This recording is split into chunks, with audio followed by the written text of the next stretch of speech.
اسلام کو نہ گھن کی طرح کھاتی ہے، اور وہ ہے سرٹینٹی، اپنے بارے میں کوئی یقین ہو جانا کہ میں جو مرضی کرتا پھروں، مجھے پتہ ہے کہ میرا اللہ مجھے معاف کر دے گا.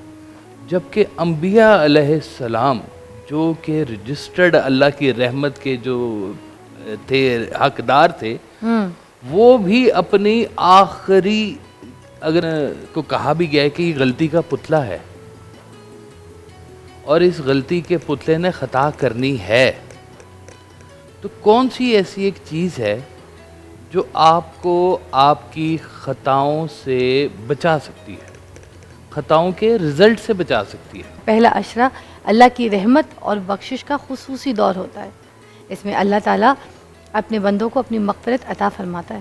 رمضان کے اس پہلے عشرے میں دعائیں بہت جلد قبول ہوتی ہیں، اس لیے بہت زیادہ سے زیادہ اس دوران دعائیں کرنی چاہیے. روزے رکھنے کا مقصد صرف بھوک اور پیاس نہیں ہے، بلکہ اس سے انسان کا جو تقویٰ ہے نا وہ بہت زیادہ بڑھ جاتا ہے اور وہ اللہ کے بہت قریب آ جاتا ہے.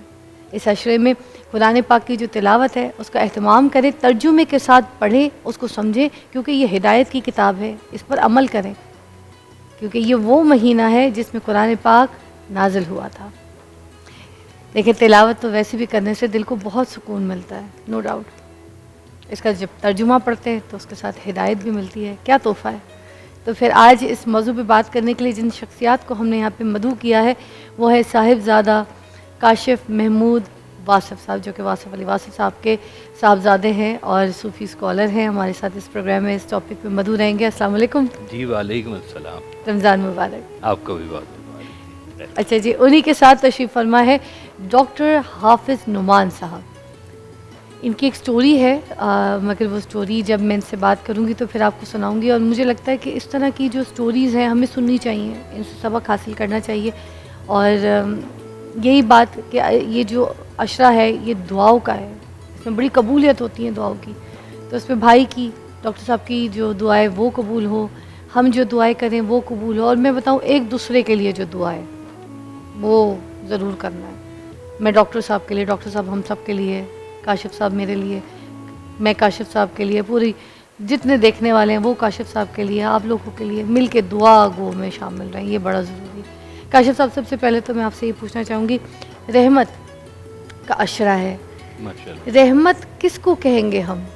کیا ایگزیکٹلی اس کو اگر الیبریٹ کریں تو کیا ہوگی؟ دیکھیں، انسان نیکی کرتا ہے اور نیکی کا اس کو اجر مل جاتا ہے، اور انسان اگر برائی کرتا ہے، گناہ کرتا ہے، تو اب اس کی سزا رکھی گئی ہے. اب یہ جو انسان کو کہا بھی گیا ہے کہ یہ غلطی کا پتلا ہے اور اس غلطی کے پتلے نے خطا کرنی ہے، تو کون سی ایسی ایک چیز ہے جو آپ کو آپ کی خطاؤں سے بچا سکتی ہے، خطاؤں کے رزلٹ سے بچا سکتی ہے؟ جی سن رہی تھی کہ کون سی ایسی چیز ہے جو آپ کو آپ کی خطاؤں کا جو رزلٹ ملنا ہے اس سے اگر کوئی چیز بچا سکتی ہے تو وہ رحمت ہے. واہ!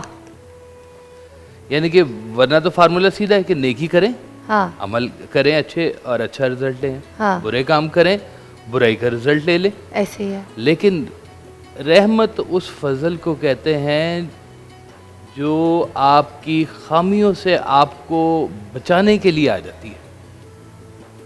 آپ کی خامیوں نے جو رزلٹ دینا ہے وہ رزلٹ آپ کو نہ ملے تو رحمت ہے یہ.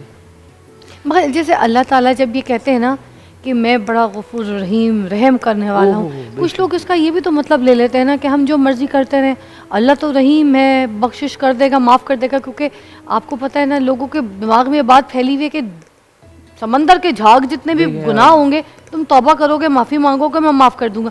تو لوگوں نے یہ بات بھی تو دماغ میں بٹھا کے رکھی ہے نا جی. اسلام میں وہ اسلام کو نہ گھن کی طرح کھاتی ہے، اور وہ ہے سرٹینٹی، اپنے بارے میں کوئی یقین ہو جانا کہ میں جو مرضی کرتا پھروں، مجھے پتہ ہے کہ میرا اللہ مجھے معاف کر دے گا. جبکہ انبیاء علیہ السلام جو کہ رجسٹرڈ اللہ کی رحمت کے جو تھے, حقدار تھے, وہ بھی اپنی آخری اگر سانسیں میں کہوں تو وہاں تک بھی وہ کہتے رہے کہ یا اللہ تو بخشنے والا ہے, تو ہمیں بخش دے.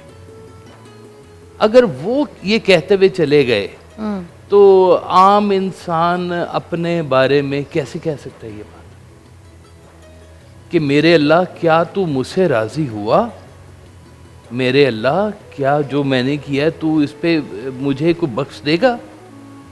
سرکار دو عالم صلی اللہ علیہ وسلم راتوں کو اٹھ اٹھ کے دعائیں کرتے تھے, یا اللہ میری امت بخش دے بخش دے بخش دے. اور ان ساری چیزوں کے باوجود سرٹینٹی نہیں تھی. تو جب ہم اتنا اپنے آپ کو پکا محسوس کر لیتے نا کہ ہم جو مرضی کریں, مطلب میں نے اب کئی لوگوں کے ایسے سنا کہ جی ہم بھی 2 جوتے کھا کے پہنچ جائیں گے, تو پہنچ جائیں گے, سب کو پڑھیں گے, ہم بھی پڑھیں گے. لا حول ولا قوت الا باللہ. کیا گارنٹی ہے تمہارے پاس؟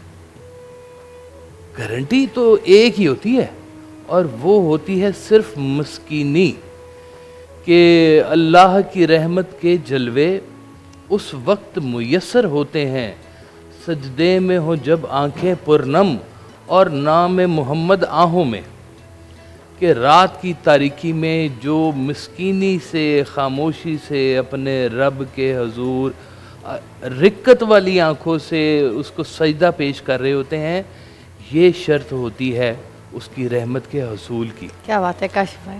مگر یہ اگر کہیں کہ ہم جو کچھ کر رہے ہیں وہ کرنے کے بعد اللہ بے شک وہ غفور الرحیم ہے, لیکن اس سے مانگنے کا ایک انداز ہونا چاہیے, اور وہ مسکینی کے علاوہ کچھ نہیں ہو سکتا, غرور نہیں ہو سکتا, پکی بات نہیں کر سکتے. واہ واہ.